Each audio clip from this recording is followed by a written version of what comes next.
ನಮಸ್ಕಾರ, ನಿಮ್ಮೆಲ್ಲರಿಗೂ ರೇಖಾಸ್ ಕುಕ್ಕೋಸ್ಗೆ ಸ್ವಾಗತ. ನಾನು ಇವತ್ತು ಒಂದು ಆಂಧ್ರ ಶೈಲಿಯ ಒಂದು ಪಪ್ಪು ಮಾಡೋದು ಹೇಗೆ ಅಂತ ಹೇಳ್ಕೊಡ್ತಾ ಇದ್ದೀನಿ. ಇದನ್ನು ಮಾಡೋಕ್ಕೆ ನಾನು ಬಳಸ್ಕೊತಾ ಇರೋದು ಮಂಗಳೂರು ಸೌತೆಕಾಯಿನ, ಈ ಹಳದಿ ಕಲರ್ ಸೌತೆಕಾಯಿ ಇರುತ್ತಲ್ಲ ಅದನ್ನು ಬಳಸ್ಕೊಂಡು ಮಾಡ್ತಾಯಿದ್ದೀನಿ. ಇದು ತುಂಬಾ ಟೇಸ್ಟಿಯಾಗಿರುತ್ತೆ, ಅನ್ನದ ಜೊತೆಗೆ ತುಂಬ ರುಚಿ ಇರುತ್ತೆ. ನೀವು ಎಷ್ಟು ಸ್ಪೈಸಿಗೆ ಬೇಕಾದರೂ ಅದನ್ನು ಮಾಡ್ಕೋಬೋದು. ಇದು ನೋಡಿ, ಈಗ ಇದು ಅನ್ನದ ಜೊತೆಗೆ ತುಪ್ಪ ಹಾಕ್ಕೊಂಡು ತಿಂದರೆ ತುಂಬ ರುಚಿ. ನೋಡಿ ಈ ಥರ ಮಾಡೋದು ಹೇಗೆ ಅಂತ ನೋಡೋಣ.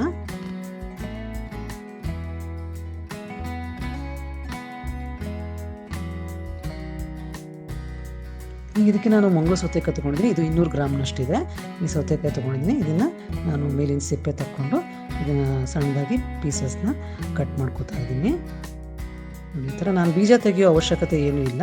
ಈ ಬೀಜನೂ ಇದ್ದರೆ ಒಂದು ರೀತಿ ರುಚಿ ಕೊಡುತ್ತೆ. ಇದನ್ನು ತೆಗೆಯೋ ನೆಸಸರಿ ಏನೂ ಇಲ್ಲ. ನಾನು ಒಂದು 1/4 ಕಪ್ನಷ್ಟು ತೊಗರಿಬೇಳೆ ತೊಗೊಂಡಿದ್ದೀನಿ. ಈ ತೊಗರಿಬೇಳೆನ ಚೆನ್ನಾಗಿ ವಾಶ್ ಮಾಡ್ಕೊಂಡಿದ್ದೀನಿ. ಅದಕ್ಕೆ ನಾನು ಒಂದು 4ರಿಂದ 5 ಮೆಣಸಿನ್ಕಾಯಿ ಹಾಕ್ಕೊತಿದ್ದೀನಿ. ಹಾಕ್ಕೊಂಡು ಈಗ ಅದಾದ ನಂತರ ಒಂದು ಮೀಡಿಯಮ್ ಸೈಜ್ ಕಟ್ ಮಾಡಿರೋಂಥ ಟೊಮೆಟೊನ ಹಾಕ್ಕೊಂಡಿದ್ದೀನಿ. ಈಗ ನಾನು ಒಂದು ಸಣ್ಣ ಪೀಸು ಹುಣಸೆಹಣ್ಣು ಹಾಕ್ಕೊತಾ ಇದ್ದೀನಿ. ಆ ಹುಣಸೆಹಣ್ಣು ಇದಾದ ನಂತರ ನಾವು ಕಟ್ ಮಾಡಿ ಇಟ್ಕೊಂಡಿದ್ದೀವಲ್ಲ ಸೌತೆಕಾಯಿ, ಅದನ್ನು ಕೂಡ ಇದಕ್ಕೆ ಹಾಕ್ಕೋತಾ ಇದ್ದೀನಿ. ನೋಡಿ ಈ ಥರ. ಇವಾಗ ನಾವು ಒಂದು 2 ಕಪ್ನಷ್ಟು ಇದನ್ನೆಲ್ಲ ಮುಳುಗೋ ಹಾಗೆ ನೀರನ್ನ ಹಾಕಿಬಿಟ್ಟು ಇದನ್ನು ಕುಕ್ಕರಲ್ಲಿ ಇಡಬೇಕು. ಒಂದು 3ರಿಂದ 4 ವಿಷಲ್ ಮಾಡಿಸಿದ್ರೆ ಮೆತ್ತಗೆ ಬೇಯಬೇಕು, ಅಷ್ಟೇ ತುಂಬ ಚೆನ್ನಾಗಿ ಬೇಯಬೇಕು. ಇದನ್ನು ಈ ಥರ ವಿಷಲ್ ಮಾಡಿಕೊಂಡು ರೆಡಿ ಮಾಡಿ ಇಟ್ಕೋಬೇಕು. ನೋಡಿ ಈಗ ಇದು ಚೆನ್ನಾಗಿ ಬೆಂದಿದೆ. ನಾನು ಇದನ್ನೆಲ್ಲ ಹೊಂದ್ಕೊಡ್ಬೇಕು ಅಂತ ಈ ಥರ ಮಾಡ್ತಾಯಿದ್ದೀನಿ. ಹೀಗೆ ಮಾಡೋದ್ರಿಂದ ಪೂರ್ತಿ ನಾವು ಮ್ಯಾಶ್ನೂ ಮಾಡಬಾರ್ದು. ನಾವು ಅದೇನು ಹಾಕಿದ್ದೀವಲ್ಲ ಸೌತೆಕಾಯಿ, ಅದು ಸಣ್ಣ ಸಣ್ಣ ಪೀಸಸ್ಗಳು ಇರಬೇಕು. ತುಂಬ ದೊಡ್ಡ ಪೀಸು ಇರೋ ಅವಶ್ಯಕತೆ ಇಲ್ಲ. ನೋಡಿ ಇದು ಈ ಥರ ಮಾಡ್ಕೊಂಡ ನಂತರ ನಾನು ಒಂದು ಪ್ಯಾನಲ್ಲಿ 1-2 ದೊಡ್ಡ ಸ್ಪೂನು ಎಣ್ಣೆ ಹಾಕ್ಕೊತಾ ಇದ್ದೀನಿ. ಈಗ ನಾನು ಇದಕ್ಕೆ 1 ಸ್ಪೂನು ಸಾಸಿವೆ ಹಾಕ್ಕೊತಾ ಇದ್ದೀನಿ. ಇದಾದ ನಂತರ 1 ಸ್ಪೂನು ಜೀರಿಗೆ. ಈಗ ಉದ್ದಿನ ಬೇಳೆನ ಹಾಕೋತೀನಿ 1 ದೊಡ್ಡ ಸ್ಪೂನು. ಇವಾಗ ಸ್ವಲ್ಪ ಅರಿಶಿನ ಹಾಕ್ಕೊಳ್ಳೋಣಂತೆ. ಈಗ ನಾನು 1-2 ಒಣಮೆಣ್ಸಿನ್ಕಾಯಿನ ಹಾಕೋತಾ ಇದ್ದೀನಿ. ಇದು ಬ್ಯಾಡಗಿ ಮೆಣಸಿನ್ಕಾಯಿದು. ಒಂದು ಸ್ವಲ್ಪ ಫ್ರೈ ಮಾಡಿಕೊಂಡ್ರೆ ಉದ್ದಿನ ಬೇಳೆದ ಕಲರ್ ಸ್ವಲ್ಪ ಚೇಂಜ್ ಆಗುತ್ತೆ. ಅದಾದ ನಂತರ ನಾನು ಕರಿಬೇವನ್ನ ಹಾಕ್ಕೊಂಡಿದ್ದೀನಿ ಒಂದು ಸ್ವಲ್ಪ. ಇವಾಗ ನಾನು ಒಂದು 6ರಿಂದ 8 ಬೆಳ್ಳುಳ್ಳಿನ ಜಜ್ಕೊಂಡಿರೋಂಥದ್ದನ್ನ ಹಾಕ್ತಾಯಿದ್ದೀನಿ. ನಾನು ನೋಡಿ ಈಗ ಒಂದು ಮೀಡಿಯಮ್ ಸೈಜ್ ಈರುಳ್ಳಿ ತೊಗೊಂಡಿದ್ದೀನಿ. ಅದನ್ನು ತೆಳ್ಳದಾಗಿ ಸ್ಲೈಸಸ್ ಮಾಡ್ಕೊಂಡಿದ್ದೀನಿ. ಈ ಥರ ಈ ಸ್ಲೈಸಸ್ ಮಾಡ್ಕೊಂಡು ಈ ಥರ ಹಾಕ್ಕೊಂಡಿದ್ದೀನಿ.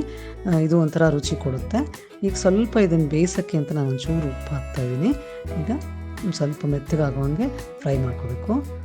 ಈರುಳ್ಳಿ ಎಲ್ಲ ಮೆತ್ತಗಾದ ನಂತರ ನಾವೇನು ಮಾಡ್ಕೊಂಡಿದ್ದೀವಲ್ಲ ದಾಲು, ನೋಡಿ ನೀವು ದಾಲಲ್ಲಿ ಕಾಣಿಸ್ತಾ ಇದೆ ನಿಮ್ಗೆ. ಇನ್ನೂ ಆದರೂ ಅದು ಸೌತೆಕಾಯಿನ ನಾನು ಪೂರ್ತಿ ಮ್ಯಾಶ್ನು ಮಾಡಿಲ್ಲ, ಎಲ್ಲ ಒಂದುಗೂಡಿದೆ ಅಷ್ಟೇ. ನೋಡಿ ಥರ ಚೆನ್ನಾಗಿ ಕುದಿಬೇಕಿದು.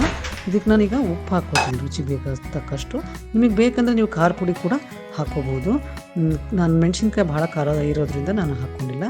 ನೀವು ಖಾರ ಪುಡಿ ಹಾಕ್ಕೊಂಡ್ರೂ ರುಚಿಯಾಗಿರುತ್ತೆ. ನೋಡಿ ಈ ಥರ. ಇದಕ್ಕೆ ನಾನು ಈಗ ಮೇಲಿಂದ ಕೊತ್ತಂಬರಿನ ಉದಿಸ್ತಾ ಇದ್ದೀನಿ. ಚೆನ್ನಾಗಿ ನೋಡಿ ಕುದಿಬೇಕು. ಇದೆಲ್ಲ ಕುದ್ಕೊಂಡ್ರೆ ಚೆನ್ನಾಗಿ ಹೊಂದ್ಕೊಳ್ಳುತ್ತೆ. ತುಂಬಾ ಟೇಸ್ಟಿಯಾಗಿರ್ತದೆ. ನೋಡಿ ಈ ಥರ ಮಾಡ್ಕೊಳ್ಳಿ.